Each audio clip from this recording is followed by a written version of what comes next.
Picture Show tonight. That's it. Gosh, yeah, I haven't seen that one in ages. Oh, and we're live. Hello, everyone. My name is Beth Gilligan. I'm with the Coolidge Corner Theatre. Thank you so much for joining us for tonight's Q&A. We are thrilled to be showing the film Major Arcana in our virtual screening room. I imagine some of you may have seen it already, but if you haven't yet had the chance, it is streaming at coolidge.org.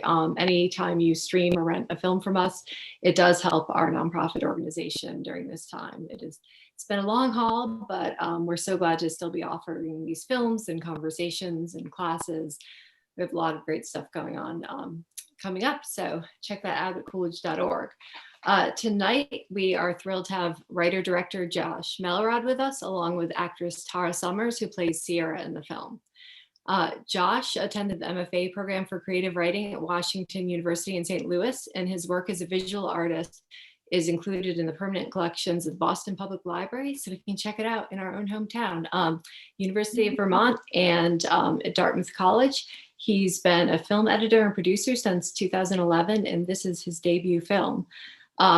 Tara is a British actress, which was a surprise to me after seeing this film, but she's known by many for her role as Katie Lloyd on Boston Legal. She's also appeared on Sons of Anarchy, Madam Secretary, Silicon Valley, The Good Wife, and a starring role on PBS's acclaimed Mercy Street.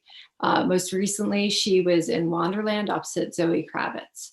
So thank you both for being here tonight. The film is really beautiful. Congratulations. It reminded me so much of those sort of character-driven 70s films, sort of like Five Easy Pieces and things that you don't see anymore, or they don't make anymore, except in Vermont, apparently. So it's a wonderful story. And I just wanted to start at the beginning, Josh, with talking about how you came up with this idea, because you wrote the film, how it all came together. So take us back. Sure. So I'd been editing for a number of years, and that's and I love editing, and I love being sort of enmeshed in other people's movies and helping to finish them and bring them to life. But it's a career that I sort of found myself in rather than something that I had aspired to do. And so for a long time, I'd been looking for a story that I could make myself. And when you're editing, you see all of these things that other filmmakers do, and you sort of learn from their mistakes. And it's a great film school in that way, because you're just constantly realizing, oh, this problem that we're dealing with, 3 years later originated with the script. Or this is just, you should have, if you'd only shot it this way, we wouldn't be facing these problems. So one of the things that was really important to me was to find sort of a story that I could pull off, something that was sort of small and quiet. And I was also really inspired just by Vermont, where I live for about half the year. And it's such a beautiful place, but it's always sort of portrayed in the same way. It's like quaint and quirky, and Vermont in actuality is not like that at all. So I had a lot of things sort of rolling around in my mind, that I was inspired by a lot of by films with non-actors, and so it was all about sort of like this combination of influences and sort of the surroundings. And I was basically on this long drive through Vermont, and and it was very beautiful, but very sort of rugged and poor in a lot of places. And I was just like, this is never reflected in film. And then in my own personal background, when I was younger, I had struggled with some substance abuse problems. And so strangely, just this weird, long 3-hour drive through Vermont, I had this idea about this character who would try to build a cabin in the woods. And I thought, why would he do that? Or, at the time it wasn't a he necessarily, but Why would somebody do that?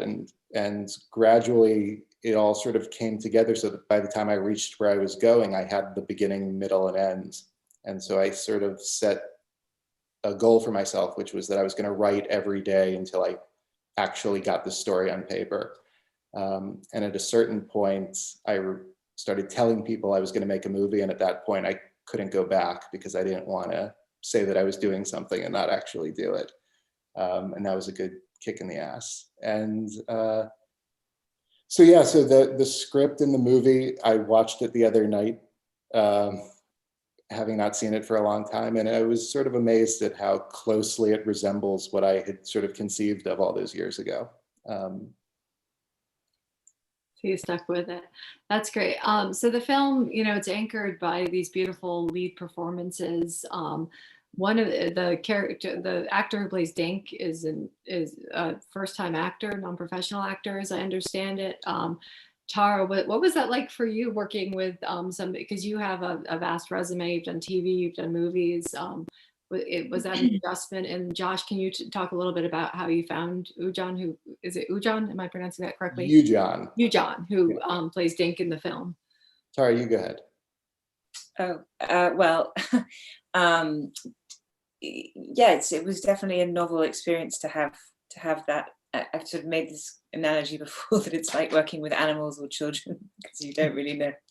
Sort of, that's not. Ujan is neither an animal nor a child, although in many ways he's both. He because he's not here, I can say these things. Yeah. I was definitely cautious. Well, first of all, I didn't know that he hadn't acted, and then when I sort of learned about the project, and then when I came up and met him, when you meet Ujan, he's such an extraordinary personality, and he's so smart, and he's so eager to learn that it just immediately was a very easy process. I bossed him around, and he took my bossing, but we found a sort of nice collaborative way to work. And I don't know, I guess I told him a few things that I'd learnt, and then he taught me a few things that he learned, and he really is a carpenter by trade. He is building that is him, that's all him, none of that is stunt. He's doing his own things. So it was quite a nice symbiotic relationship we had going. But yes, I don't think I've worked with sort of amateurs. I don't mean amateurs in the rude sense. I mean like, I don't know what I mean, but I've never worked with someone that's earlier in their career, yeah. Or late in their career, having done little stuff. But this was definitely the first time, and a total joy.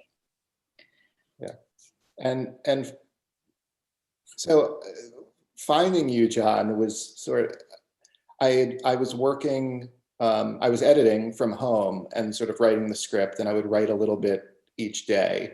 And at that time, Ujan was doing some work on my house, and I knew him a little bit because it's a small community up here, and he grew up here in this town of Barnard, Vermont. And he's just one of those people that like everybody knew who he was. Like everybody knows who Ujan is around here. You almost never mention his name in this community or sort of the surrounding communities without people saying like, oh yeah, I know him. And it's because he's got sort of a big personality. And so as I'm working on this story about a carpenter, and there's this carpenter outside, and he sort of looks the part already.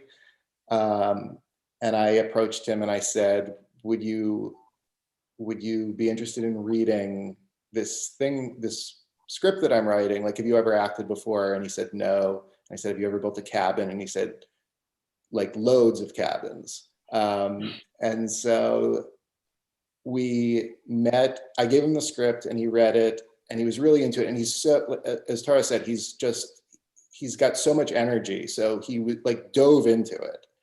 And I met with him at one of the producers' houses, and we did a read through. And again, this would actually be nice if he was here, because I like telling this story with his, so I can gauge his reaction, but he was terrible. Like he was so stiff and wooden. And the whole time that he's reading, I'm thinking like, I have to now tell him like, oh, like, thanks for coming, like, thanks for, reading, but, we're going to do something else. And that's, it's one thing when people audition and they're professionals and they know the odds are low, but it's different when it's like your neighbor, And so when we got to the end, the whole time I'm just sort of sweating, thinking about how I have to sort of break his heart. And he says, like, before I can say anything, he goes, I know that was terrible. Just give me 1 week and we'll do it again. And I was like, okay, like, that just gives me like a week's reprieve. And he came back a week later and he had worked so hard and he was much better, still not very good, but better. And he said, like, can we do it Tuesday night? This was on like a Friday or something. And I said, okay, we'll do it again. And when on that Tuesday, we did it outside, we did another reading outside and we added blocking. And when he was actually working and like sawing into logs and whatever, I don't remember exactly what we had him do, but we were outside doing stuff. And he was actually really good when he stopped thinking about the acting. And so we worked for like a year until we actually shot. And I've told this story a lot, but basically the first several days of shooting was mostly Yujan just doing stuff by himself in the woods, because so much of the film is him building alone or being in the woods alone.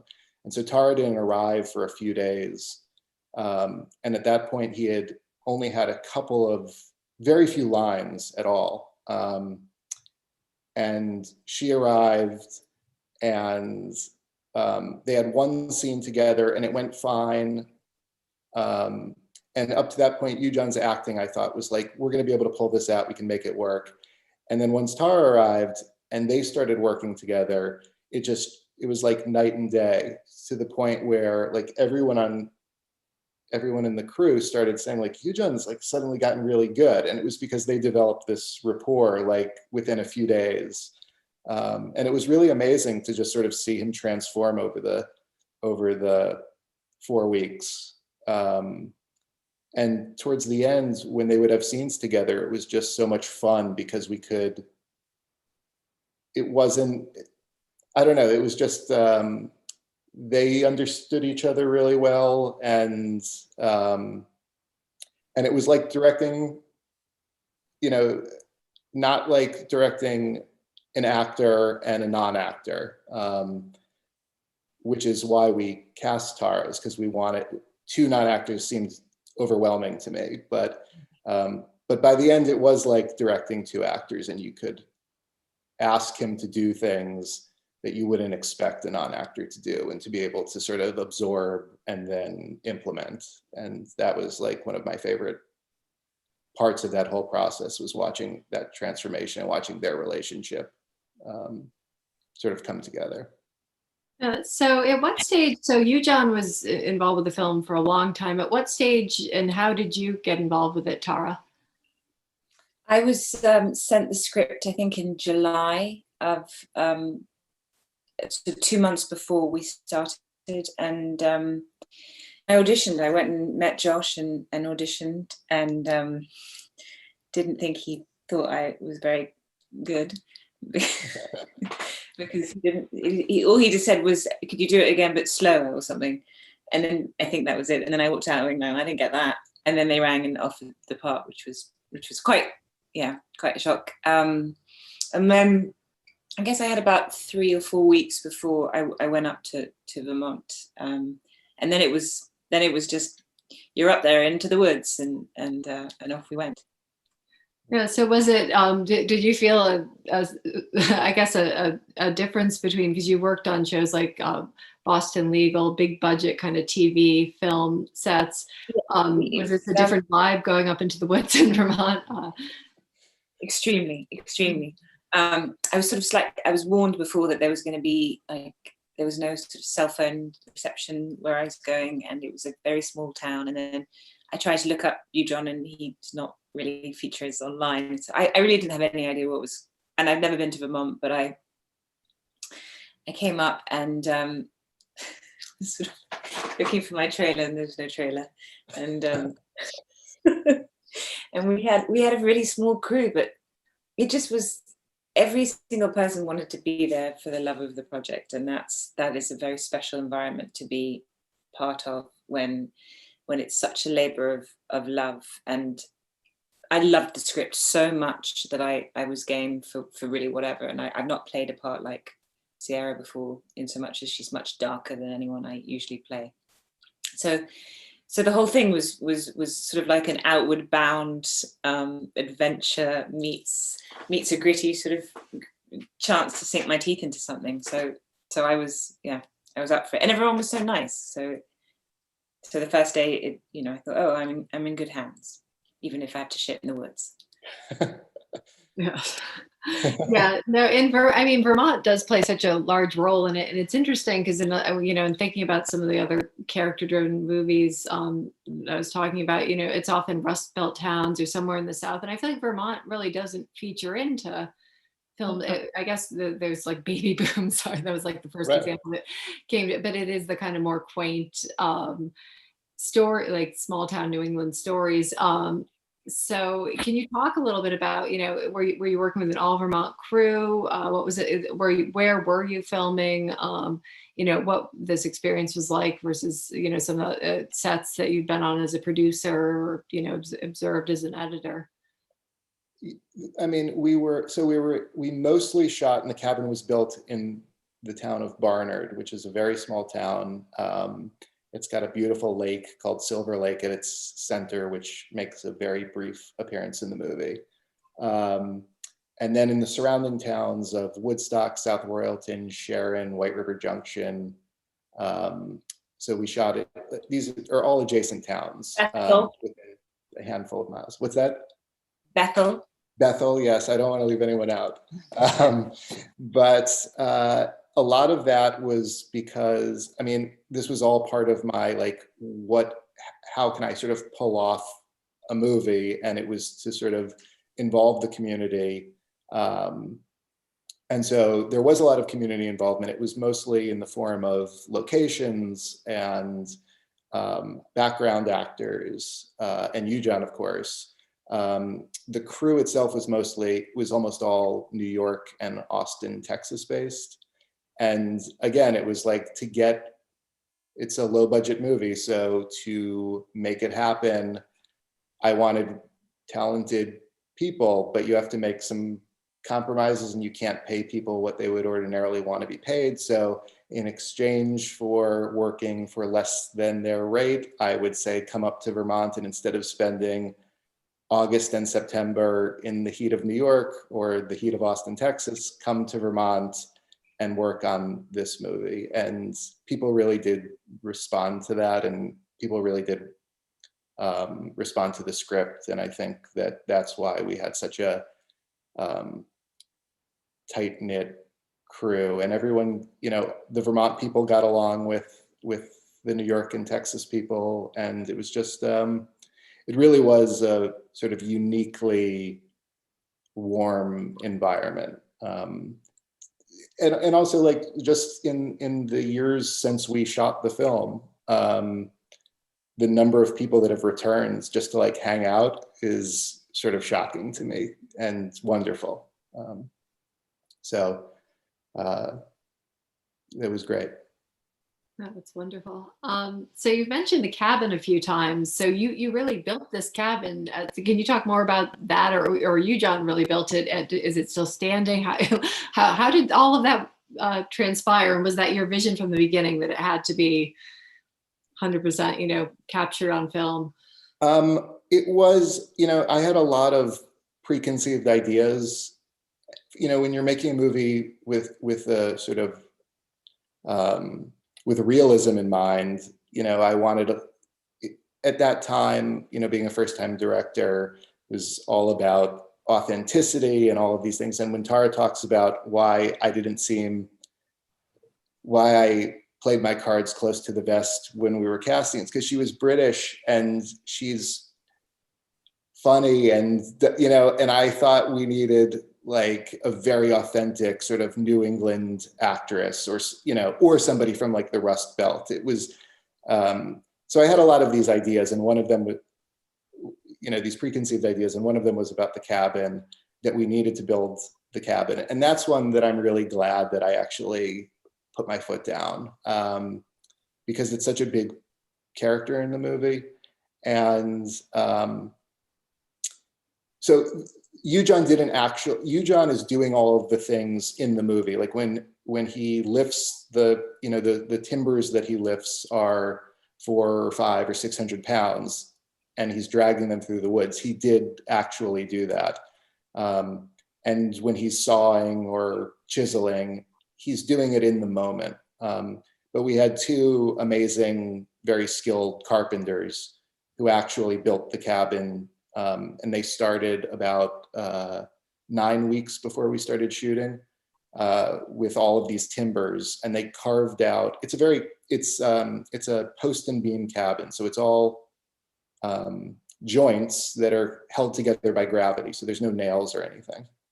And so Nico and Brooks were the cabin builders, and Nico got there 9 weeks before we started shooting and carved all of these joints so that when we filmed, we could just sort of piece it together like an erector set. And carving those joints got us about 3/4 of the way there. They still had to be assembled, and there was all of this finishing work and tons of other stuff that goes into building the cabin. So we would shoot those scenes, the building scenes, typically in the morning, and then we would go off to other locations and shoot other things, and they would have, like 27 hours to get to the next stage of building so that we could shoot the next day's scene. So we had to shoot around the cabin, and we had to shoot that stuff chronologically. And that was by far the thing that was the most stressful to me during production, was just, are we gonna make New England weather? deadline? Yeah, if there was bad weather, if something had broken, if somebody had gotten hurt, it would have just, we've had a lot of sort of bumps along the road in making the movie, but that actual 4 weeks of production went beautifully, and everything sort of fell into place. Yeah, no, and it appears that way. I want to just shift gears and talk a bit about some of the themes that are in the film. One of them is sobriety. Another, the film's title obviously is a nod to, I'm wondering how tarot cards, came into the film. And Tara, did you learn to read them? Were you that method, or was that more? And can you talk about sort of how that kind of entered into the picture? Josh, that's you. I want to hear. Did you learn how to read tarot cards? Yes, full method. I am now a professional. Good side gig for the coronavirus. Yes, I had my tarot cards read a lot beforehand, and I was not so much. It's impossible to learn that quickly how to study that deck, but I was more interested in studying who was doing them for me, and the sort of particular not qualities, because I didn't see it, but there's such a kind of respect for it's such a historic and respected practice, that I was quite fascinated in who does that.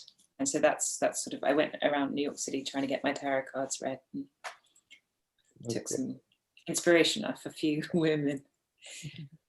In terms of bringing that as an element into the movie, into the story, I think that I had this idea that the movie, there's only a few characters in the movie. It's basically Dink, played by Eujon, Sierra, played by Tara, and Jean, Dink's mom, played by Lane Bradbury. And it's awesome, by the way. I feel like we should pause and give her a quick shout out. She's amazing. She's wonderful. And so I sort of was thinking about all of them as similarly, that they're all just people that are struggling and sort of trying to make sense of the world. And so it was very clear to me, the movie is largely about Dink trying to redeem himself through the building of this cabin. And I looked at Sierra as being someone who was just sort of lost and trying to find some meaning. And I had worked on I had edited a film where the filmmaker had years earlier been a tarot card reader and would often talk about it, just sort of, it would come up in conversation. I always thought it was sort of interesting, not something that I'm necessarily, that I necessarily understand myself. But I really liked this idea of this character as this being this character's sort of avenue to sort of make sense of things. And it was one of those ideas when in writing, it just sort of opens things up. It's like sometimes it's a little detail or something, and all of a sudden the writing becomes much easier. And it was like when I found that, it just, a lot of things sort of fell into place, and it became sort of, it worked its way into the plot and became sort of pivotal. And and became part of the title. So yeah, it just felt like kismet, sort of. Yeah. I'm saying like, oh, I don't, I'm not sure I believe in any of this stuff, and then I'm sort of also saying like it felt very meaningful in a strange and spiritual way. Yeah, I get you. So another wonderful element of the film is the music, and in particular, there's a beautiful song, I believe by Gary Lightbody. Can you both talk about how that entered into he's the lead singer of Snow Patrol. I knew Snow Patrol. I didn't know him. Yeah. How did he get involved with the project? Sorry, He's my friend. Yeah. He's my friend, and I did a music video. I've done 2 music videos with Snow Patrol. Well, one for Snow Patrol and then another one for his, for another band of his. But we sent him the script and he loved it. And I think he said, oh, I'll come up with something, and then sort of sent it back to us about, wasn't it like a day or 2 later, and he'd done the whole thing. It was just the most extraordinary turnaround of like true genius that he is, that he can come up with the most beautiful song just by reading the script and sort of having an idea. And I don't know if you sent him any dailies or anything, did you? No, Josh? no, it was that fast. It was like, you asked me if you could send him the script and if I would be interested in having a song. And I was like, oh, sure. That seems like maybe this is the kind of thing that will happen if we're lucky, And it was like the next day he sent the song, and the song that appears, and it was a demo, but it's very close to the song that is in the movie. And it was just sort of shockingly, sort of on, worked shockingly well and fit so seamlessly into the place where it appears in the film. It's really beautiful. Okay. And we also, we do have a question that's come in, another thematic question that says, was water meant to be redemptive? Was water meant to be redemptive? I'm not sure if I understand the question. I think that there's I mean, I'm assuming that's a tarot-based question, and there is water in the film. I think that the locations and sort of the woods and the water and the sky and all of these things are sort of part of this character trying to sort of find his salvation. So I would say yes. I mean, I think that the aesthetic of the movie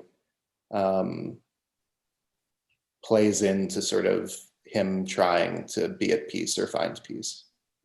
Yeah. And just to wrap, I'm wondering, because we've all been stuck indoors for the better part of 7 months now. Are you guys working on other projects? So do you have a sense of what's next? Or I guess the pandemic is still what's next, but Good. Yeah. I've 3 projects I'm set to work on that have all been pushed now. So now I'm just hurrying up and waiting, basically. Or, yeah, the theatre is closed for the next year, I'd say, in New York, which is a tragedy. There's film and television that's starting. It's starting slowly, but no, it's not right now. It's not looking too great.